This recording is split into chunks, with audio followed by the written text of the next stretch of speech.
So live stream e-commerce is big in China, less so here in the United States.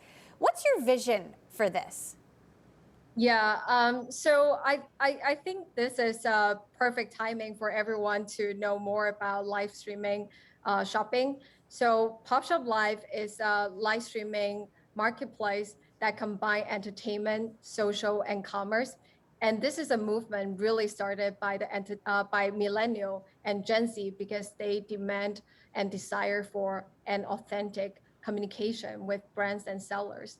So in Popshop, we the live streaming shopping is really taking the best part of in-person shopping, think customer service and storytelling, and also the best part from traditional e-commerce, think scalability and convenience, and also pushes this into social entertainment and beyond.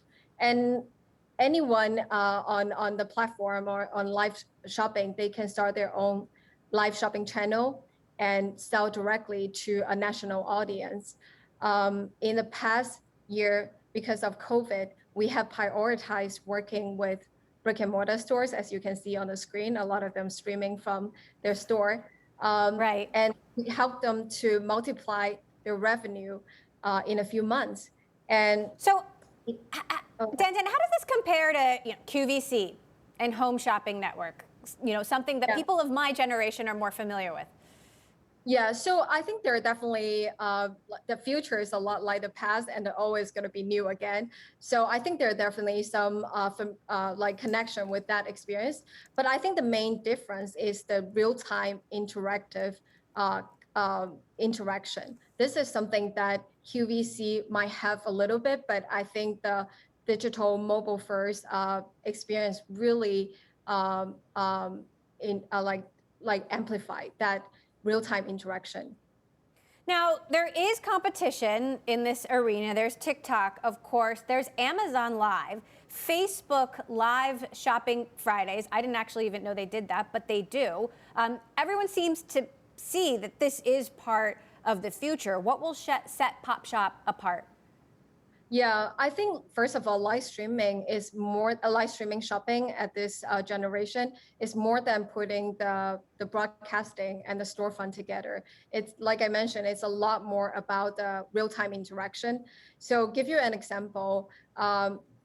Last year during Christmas, we have a seller doing Secret Santa show with hundreds of users, and 80 of the customer make the purchase during the live show and send the gift to other audience in the live show. And the entire 4-hour show, you can see people not only about purchasing, but it's also about in a community that they're unwrapping their gift, doing a two-way call with the seller, and everyone just tear with joy. So I think a lot of those experience is not something that you can see in QVC or Amazon Live, and we are a lot more focused on building the community and building an immersive entertainment experience that elevate people's everyday life.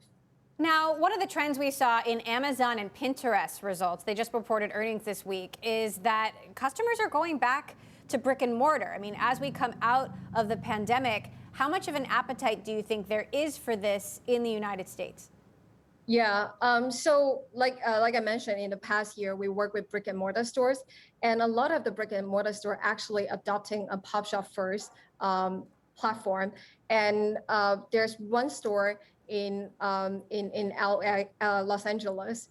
They actually, after they used Popshop, they closed their two smaller retail store in Los Angeles, and they open a 5,000 square feet space for production and fulfillment. And now they call themselves a media company.